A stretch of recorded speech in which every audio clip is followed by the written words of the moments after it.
Magandang gabi po at welcome sa isang oras ng makabuluhang talakayan ng mga benepisyo at programa para sa mga miyembro dito po lamang sa GSIS Members Hour. Good evening din po sa mga manonood namin via live stream sa www.ptv.ph. Ilang araw na lang at sasapit ang pinakaabangang holiday nating lahat, kaya advance Merry Christmas po sa inyong lahat. At syempre, dahil holiday season ngayon, ika nga ay season of giving, mayroon ding regalo ang GSIS para sa mga members at pensioners nito. Ngayong gabi, amin pong tatalakayin ang Christmas gifts ng pension fund para sa mga members nito. Ito po ang dividends, cash gift, at pension increase. GSIS has made it a point to have all bases covered and every member and pensioner gets something for Christmas. Kaya tutok lang po kayo dito sa GSIS Members Hour.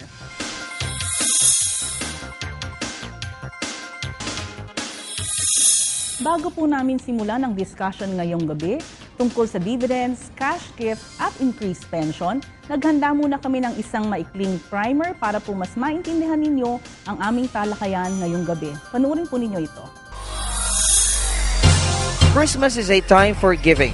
Kaya naman ngayong panahon ng Kapaskuhan, may ilang regalo ang GSIS para sa mga members at pensioners nito. Una sa listahan ang dividends benefit na umaabot sa 930 million pesos. Mas mataas ng 14% kumpara noong 2011. Kasama sa payout na ito ang lahat ng active compulsory life insurance policy holders since 2011. Inaprubahan din ng GSIS Board of Trustees ang pagbibigay ng cash gift para sa 219,000 old age retirement at disability pensioners na nakakatanggap ng kanilang regular na monthly pension as of December 15, 2012.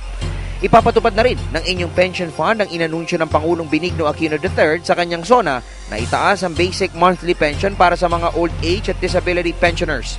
Sa ilalim ng bagong panukalang ito, magiging 5,000 pesos na ang minimum pension fee ng mga retirees effective January 2013.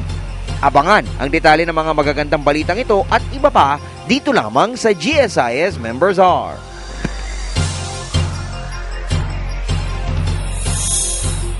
First up on our discussion list this evening ay ang dividends benefit.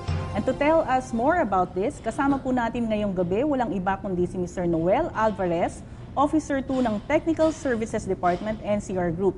Good evening, Noel. Good evening, Manager Bo.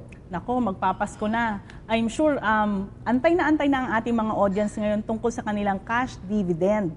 So Noel, sino-sino ba ang entitled na makareceive nitong cash dividend na to? So, Manager Bo, ang entitled po dito ay ang lahat ng mga members natin na ang kanilang policy ay active as of December 31, 2011. Okay. Entitled din ba ang mga pensioners na makatanggap ng dividend? So, ang mga pensioners po ay hindi entitled na makatanggap ng cash dividend. Pero sila naman po yung entitled sa cash gift na pag-uusapan natin mamaya. Iba naman pala ang para sa mga pensioners natin. Opo. Question naman, kung ang isang policy holder whose life insurance has been in force for only 6 months as of December 2011, entitled ba siyang makatanggap ng cash dividend? So, hindi po.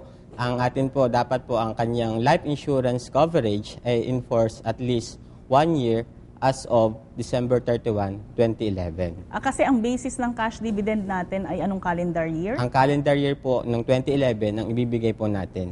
Okay. So yung cash dividend na ibibigay natin ngayong December, ang basis noon ay yung 2011. Tama po. Okay. So how about those whose policies lapse or has matured in 2011? Maaari ba silang makatanggap nito? Hindi rin po sila pwedeng tumanggap ng cash hindi rin sila dividend. covered. Yes po, lahat po ng nag-matured at nag-lapse ay hindi nga po, as of December 20, in the calendar year 2011, hindi po sila entitled sa cash dividend. Okay, isa pang follow-up question, makakatanggap ba ng cash dividend ang isang miyembro whose policy was terminated in 2011 due to death, retirement, or separation?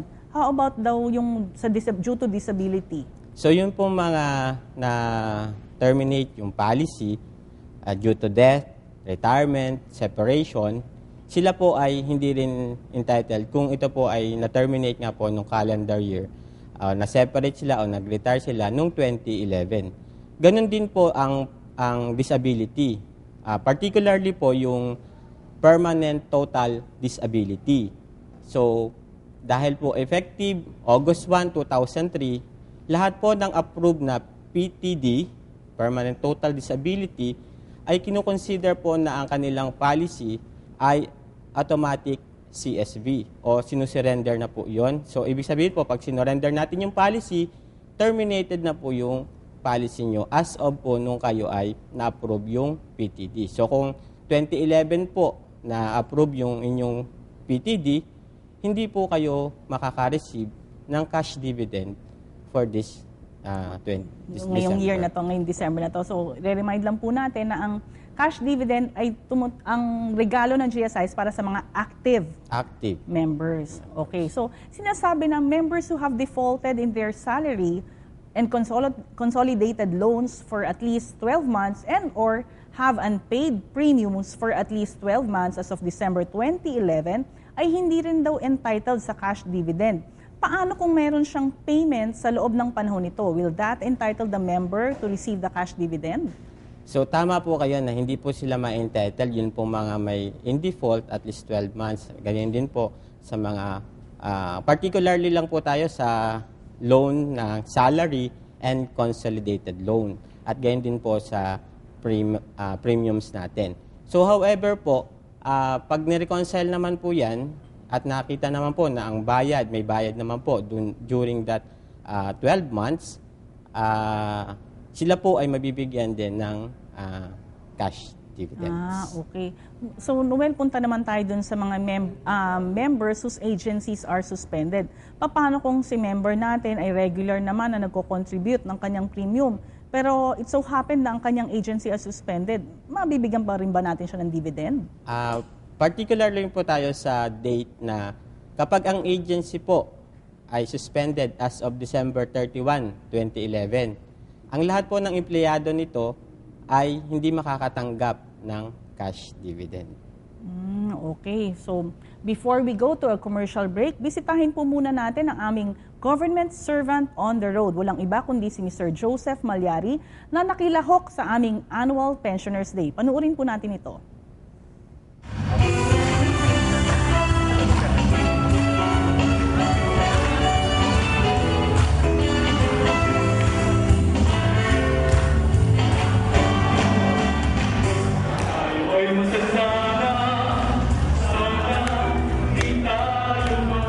Magandang gabi po at welcome po sa GSIS Members Hour.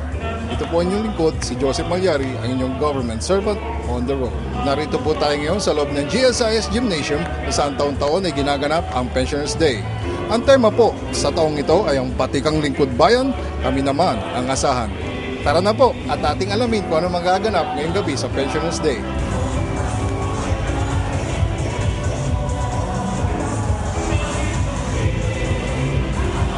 Narito po tayo ngayon sa loob ng GSIS Gymnasium kung saan taon-taon ay ginaganap ang Pensioners Day.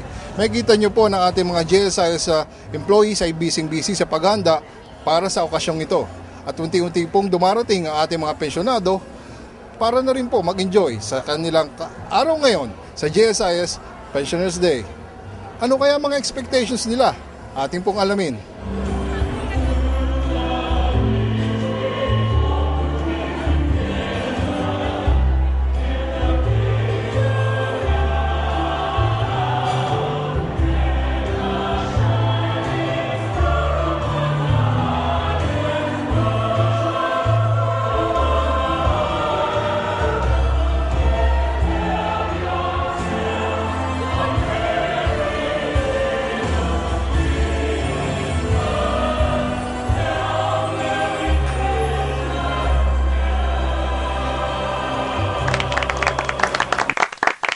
Bilang isang pensioner po, gaano po kalaki yung naitutulong sa inyo ng GSIS po?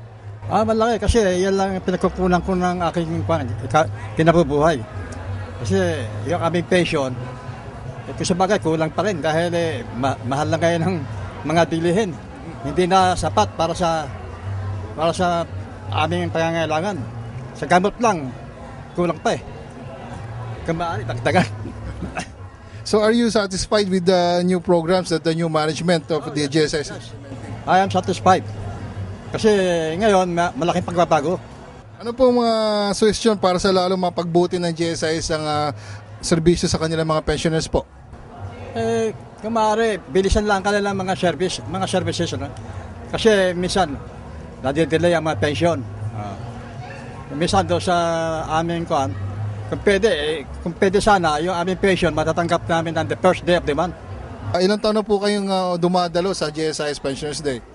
Basta po may kasayahan, ako po'y tinetext ng mga kawani ng GSIS. Masipag po silang kumontak sa akin. Tinetext po nila ako. So are you looking forward po sa susunod pa na Pensioners Day? Siyempre naman po kasi masipag po sila at maraming pagbabago. Bilang isang pensioner po, gaano po kalaki ang naitulong sa inyo ng GSIS? Malaki po kasi po pantulong sa pambili ng gamot, maintenance, tulong na rin po sa pagpapaaral ng aking mga apo. Marami pong bagay na naitutulong ang ibinibigay ng GSIS sa mga pensioner. Satisfied po ba kayo sa mga ini-implement ng new management po para sa mga GSIS pensioners? Maganda po, malaki po ang pagbabago. Dati po na kami ay pupunta rito tuwing birthday month para mag-renew. Ngayon po, inalis na po yung pagre-renew, tuloy-tuloy na po.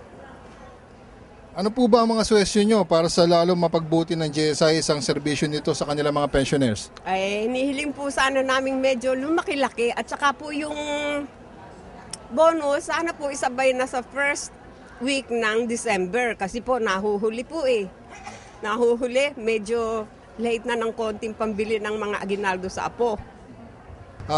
Taon-taon po ba dumadalo kayo sa GSIS Pensioners Day? Opo. Are you looking forward po sa susunod na Pensioners Day? Sana nga po, abutihan ko pa. Bilang isang pensioner po, gaano kalaki po ang itutulong sa inyo ng GSIS? Siyempre, yung may pension kami sa aming mga maintenance, yung mga pangsarili naming kailangan, hindi na namin inihingi yun sa mga anak namin. Are you satisfied also po ba sa programs ng the new management is implementing for the pensioners po? Aha, maganda ho ang palakad ng management. Ano po mga suggestions nyo po sa GSIS para po sa serbisyo po patungkol sa mga pensioners po? Yung mga suggestion ko, lalo na sa amin sa Philippine National Railways, maraming problema. Pero yung pala, yung hindi lang coordinated by the company. Kaya nadidelay yung kanilang mga benefits, katulad ng mga computation, yung mga premiums, tapos yung mga iba nilang unclaims benefits. Yun ang ano lang, kasi hindi coordinated. Dahil siguro yung management namin sa PNR pa iba-iba, kaya hindi naaayos. Hanggang ngayon marami pang hindi nakaka-claim. Sana maayos naman. Taon-taon po ba umaattend kayo ng GSIS Pensioners Day? Basta po may invitation palagi po. Okay. So are you also looking forward po as for next year po? Opo, I hope God will give me still life like this with strength, and I am willing. Ano naman po ang masasabi nyo tungkol sa mga nagawa po ng GSIS Management patungkol po sa ating mga pensioners po? Napakaganda po kasi malaking tulong ang naibibigay. Lalo na po sa nagkakasakit, may namamatay, hanggang sa may namamatay nakatutulong, at saka yung mga educational benefit din para sa mga anak nila. Nakikinabangan po yan. Malaking tulong po.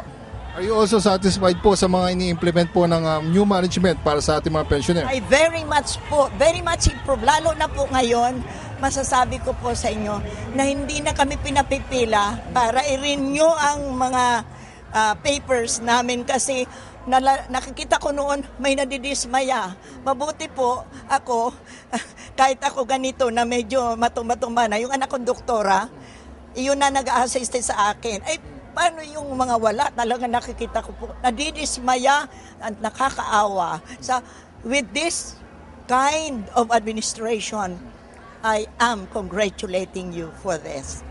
Kung sino man yung nag-implement, nag-formulate ng policies sa ngayon, I really admire him for that. I congratulate for that. Siguro matutuwa si God.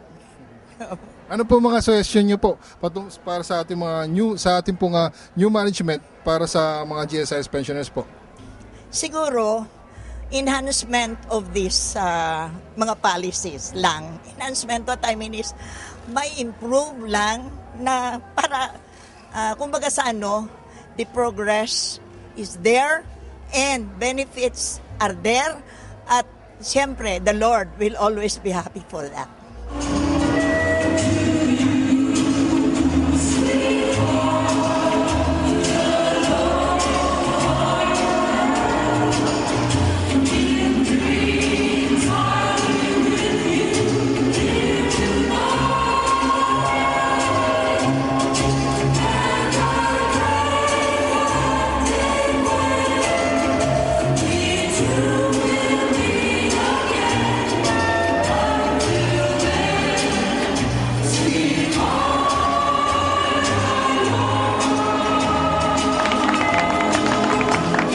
Ngayon naman po, kasama po natin si Manager Irene Tayag ng Corporate Communications Department ng GSIS upang bigyan tayo ng impormasyon patungkol sa mga mangyayari ngayong araw na ito.